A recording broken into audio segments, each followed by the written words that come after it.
তুমি কি কখনো এমন অনুভব করেছো সব কিছু ঠিক আছে, কিন্তু ভিতরে একটা অদ্ভুত শূন্যতা কাজ করছে? তুমি চেষ্টা করছো, পরিশ্রম করছো, তবুও যেন শান্তি নেই।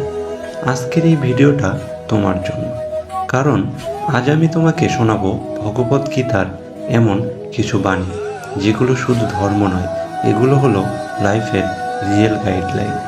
এই কথাগুলো হাজার বছর আগে বলা হয়েছিল, কিন্তু আজও একদম 100% প্রাসঙ্গিক।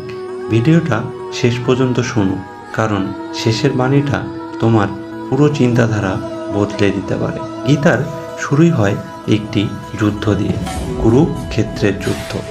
আর সেই যুদ্ধে দাঁড়িয়ে অর্জুন ভয় পেয়ে যায়।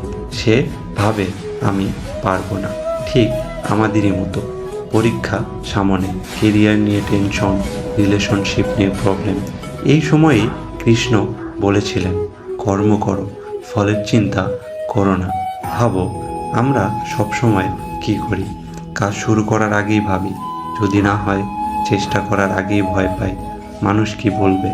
কিন্তু গীতা বলছে, তুমি শুধু তোমার কাজ করো, ফল নিজের সময়েই আসবে। কৃষ্ণ বলেছিলেন, যে ব্যক্তি ভয় পায় সে জীবনে কিছুই অর্জন করতে পারে না। এখন প্রশ্ন হলো, তুমি কি ভয় পাচ্ছ নতুন কিছু শুরু করতে, নিজের স্বপ্ন ফলো করতে? মানুষ কি বলবে সেটা নিয়ে একটা কথা মনে রাখো, ভয় মানে তুমি নতুন জায়গায় যাচ্ছ, ভয় মানে তুমি গ্রো করছো। যেদিন তুমি ভয়কে জয় করতে পারবে, সেদিন তোমার লাইফ বদলে যাবে। গীতার সবচেয়ে পাওয়ারফুল বাণী, মনই মানুষের সবচেয়ে বড় বন্ধু, আবার সবচেয়ে বড় শত্রু। তুমি যদি নিজের মনকে কন্ট্রোল করতে পারো, তাহলে তুমি সব কিছু করতে পারবে। কিন্তু যদি মনকে কন্ট্রোল করে, তাহলে তুমি হারবেই। বেশি চিন্তা, নেগেটিভ ভাব, নিজেকে ছোট ভাবা, এসবই আমাদের পিছিয়ে দেয়। তাই প্রতিদিন নিজের মনকে ট্রেনিং দাও। পজিটিভ চিন্তা, ফোকাস, ডিসিপ্লিন। কৃষ্ণ বলেছিলেন, অতিরিক্ত আসক্তি দুঃখের কারণ। আমরা কি করি? মানুষকে বেশি আশা করি, জিনিসের প্রতি বেশি লোভ করি, রিলেশনশিপ অতিরিক্ত ডিপেন্ড করি, আর শেষে কি হয়? কষ্ট, হতাশা, ব্রেকডাউন।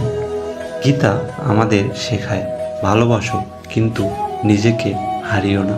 কারণ কাজ করো, কিন্তু তাতে আটকে যেও না।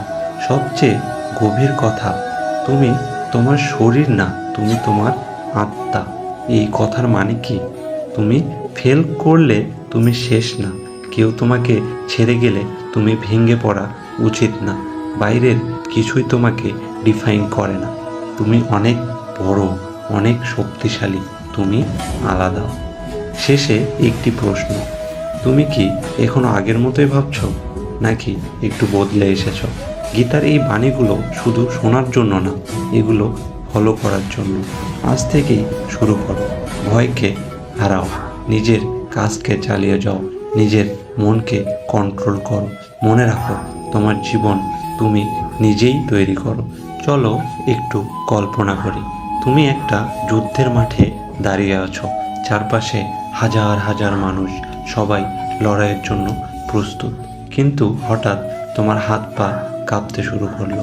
তুমি দেখলে ওপাশে দাঁড়িয়ে আছে তোমার নিজের মানুষ। ঠিক এই অবস্থাতেই ছিল অর্জুন। সে বলেছিল, আমি এই যুদ্ধ করব না। একটা প্রশ্ন, তুমি কি কখনো এমন পরিস্থিতিতে পড়েছো যেখানে তুমি জানো কি করা উচিত, কিন্তু করতে পারছো না? দ্বিধা মানুষকে দুর্বল করে। আমরা কি করি? ওভার থিঙ্কিং, ডিসিশন নিতে দেরি, সব কিছু পারফেক্ট হওয়ার অপেক্ষা। আর এর ফলে সুযোগ চলে যায়, সময় নষ্ট হয়। নিজেকে জিততে পারাই সবচেয়ে বড় জয়। তুমি জিম মিস করো, তুমি পড়াশোনা পিছাও, তুমি প্ল্যান করো কিন্তু অ্যাকশন নাও না। সমস্যা মোটিভেশন না, সমস্যা ডিসিপ্লিন। তুমি যদি নিজের উপর কন্ট্রোল আনতে পারো, তাহলে কেউ তোমাকে আটকাতে পারবে না। ব্যর্থতা শেষ না, এটা শিক্ষা। তুমি ফেল করেছো, ব্যবসা লস হয়েছে, কেউ তোমাকে ছেড়ে গেছে, গীতা বলছে এটা তোমার শেষ না।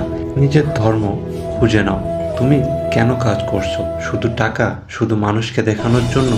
না, তোমার একটা পারপাস আছে যেটা তোমাকে আলাদা করে। যেদিন তুমি তোমার পারপাস খুঁজে পাবে সেদিন কাজ আর কষ্ট লাগবে না। সব কিছু ছেড়ে ঈশ্বরের উপর বিশ্বাস রাখো।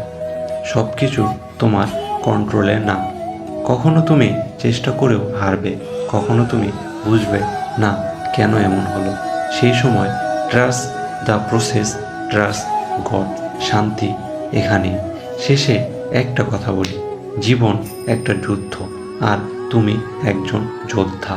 পালিয়ে যেও না, লড়াই করো, নিজেকে বদলাও, নিজের বেস্ট ভার্সন হও। আজ একটা সিদ্ধান্ত নাও, আমি আর আগের মতো থাকবো না। কমেন্টে লিখো আই উইল উইন। যদি ভিডিওটা ভালো লাগে তাহলে কমেন্টে লিখো I will change my life.